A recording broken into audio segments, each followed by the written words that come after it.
maaf aja ya. Emang udah biasa Pak nerima suap kayak gini Pak?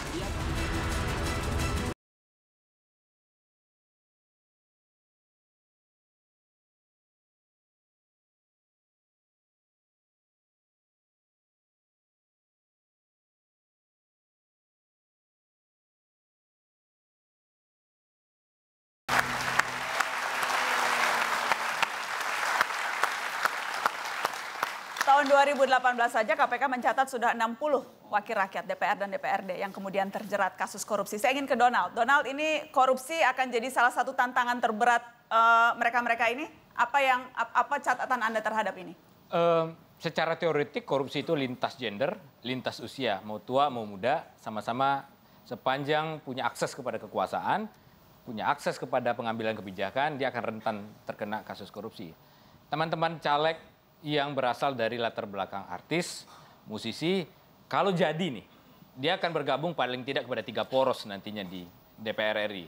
Tergantung nanti kemana yang paling dekat. Poros pertama itu adalah poros kepada kelompok-kelompok yang menjadi pemain anggaran di DPR RI. Oke. Poros yang kedua adalah poros kelompok-kelompok yang kemudian teraliniasi dari kelompok-kelompok pemain tadi. Misalnya ada beberapa seniman, dia nggak mau ikut-ikutan main proyek, akhirnya kembali lagi ke panggung. Supaya dia tidak mencari uang dari DPR RI. Itu korupsi juga menurut Anda? Itu adalah bagian dari korupsi.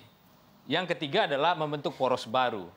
Dulu ada dibentuk di DPR itu, Cepopong ya, kaukus politisi bersih. Tapi kemudian kandas. Nah, saya meyakini 2 kemungkinan pertama yang paling besar. Kalau membentuk poros baru di DPR, seniman anti korupsi dan segala macamnya, kemudian akan menghadapi benteng yang sudah lama besar di DPR RI. Okay. Nah, pilihan-pilihan ini yang kemudian akan terjadi di teman-teman di artis yang akan duduk di DPR RI nantinya, mau masuk menjadi pemain anggaran yang sudah ada kasusnya, anggota Komisi 10 yang juga artis juga, atau kemudian teraliniasi dan kemudian balik lagi ke panggung-panggung selebritis dan panggung-panggung media yang selama ini mereka hadiri. Gitu. Anda mau spesifik yang menjawab partai mana? Mau yang baru-baru dulu, apa yang sudah lama, atau yang mencoba berkali-kali? Sama saja sebenarnya tantangannya. Sama saja semuanya. Ada yang mau menanggapi soal korupsi ini? Siapa silakan? Sebenarnya korupsi itu adalah lebih ke individu ya. Jadi dia tergoda untuk melakukan korupsi, jalannya ada, dan itu yang membuat dia menjadi gelap mata. Akhirnya asal tanda tangan aja deh, nggak bukan tanpa masalah bertanya pribadi dulu. saja, Najwa, tapi yang katanya yang dikhawatirkan oleh teman-teman terdekat saya, lu ngapain sih, udah lu cari aman usaha aja, lu udah. nyanyi aja, udah. Tapi saya gemes gitu dengan kenyataan yang ada sekarang. Dan kalau dibilang lu nggak bakal bisa ngelawan arus, saya jadi penasaran sebesar apa sih arusnya? Apakah saya nggak bisa menahan itu?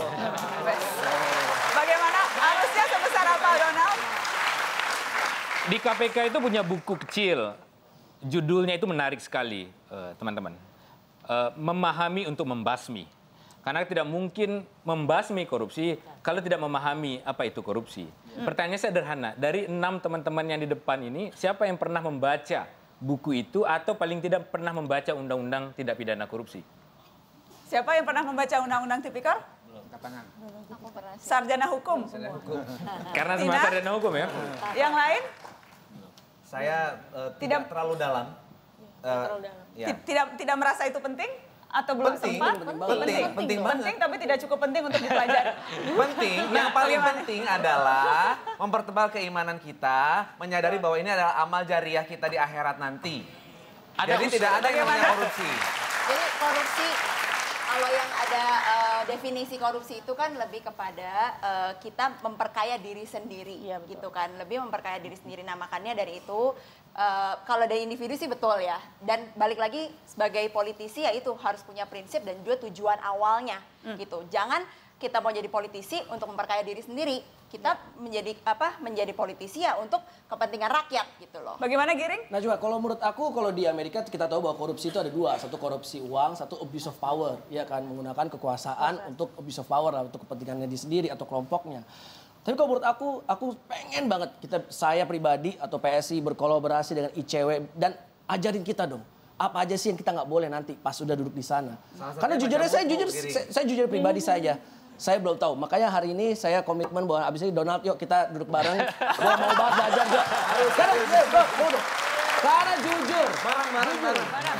saya nggak mau bikin malu keluarga saya keluar dari KPK pakai jaket oranye. Saya nggak mau. Saya amit-amit jabang baik deh. Wah, mau gua. Bagaimana? Terlalu mahal perjalanan kita di entertain, mempertahankan sebuah nama besar. Dijatuhkan Lalu hanya kemudian kita menggadaikan itu untuk sebuah kasus yang buat saya sih mempermalukan diri sendiri. Cepopong, godaannya sebesar apa sih Cepopong? Ini ngomong gini karena belum digoda. Godaannya sebesar apa, Cep? Begini, menurut pendapat Cepopong, korupsi itu akan terjadi kalau ada Singkat aja Cepopong, niat. pernah dapat tawaran Saya tolak. berapa waktu itu ditawarinnya? Saya tolak. Waktu itu ditawarin berapa? Tidak pakai duit. Enggak, Cepopong pernah nggak ditawarin di DPR? Nih Cepopong uang, asal setuju dengan membuat undang-undang. Saya tolak. Pernah dikasih?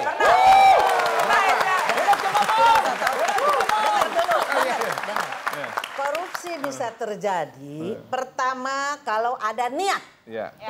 Kedua kalau ada kesempatan. Ketiga, Ya, tidak ada. ada yang ketiga. Kalau ada uang, kalau nggak ada buat mau korupsi apa? Buat apa korupsi tidak ada. Benar. Walaupun ada niat, Iya. tapi Oke. kalau tidak ada kesempatan, tidak mungkin terjadi. Sekarang sebaliknya. Iya. Kalaupun ada kesempatan, tapi tidak ada niat, tidak terjadi. Tos, sakit tuh. Bagaimana, Dewi? Kalau saya pribadi yang saya tahu korupsi itu adalah penyalahgunaan. Penyalahgunaan kekuasaan, terus kita itu menyangkut tentang integritas dan kepribadian seseorang. Oke. Tentang tujuan kita bagaimana, untuk apa kita ada di situ. Sekarang saya berpikir bahwa saat ini kita sangat membenci dan memaki koruptor itu seperti apa. Tapi sekarang saya berpikir, tawaran seperti apa yang sampai akhirnya membuat mereka benar-benar tergiur dengan hal yang itu sangat-sangat tidak baik gitu loh. Jadi kenapa saya bilang langkah ini adalah langkah buat saya untuk mempelajari banyak hal baru dalam babak kehidupan Dan saya. satu lagi yang mungkin untuk para ini ya politisi yang sudah ada di sana gitu ya. Mungkin kalau ngomongin korupsi balik lagi pakai hati nurani deh gitu. Jadi kalau mau korupsi gitu ya, ibaratnya namanya tadi Cepopong bilang ada niat, ada kesempatan. Tapi balik lagi kalau hati nurani kita lihatlah masih banyak orang-orang di Indonesia ini masih banyak yang kekurangan dan lain-lain. Masa masih mau dikorup lagi gitu. Kita kembali setelah pariwara, tetap di Mata Najwa.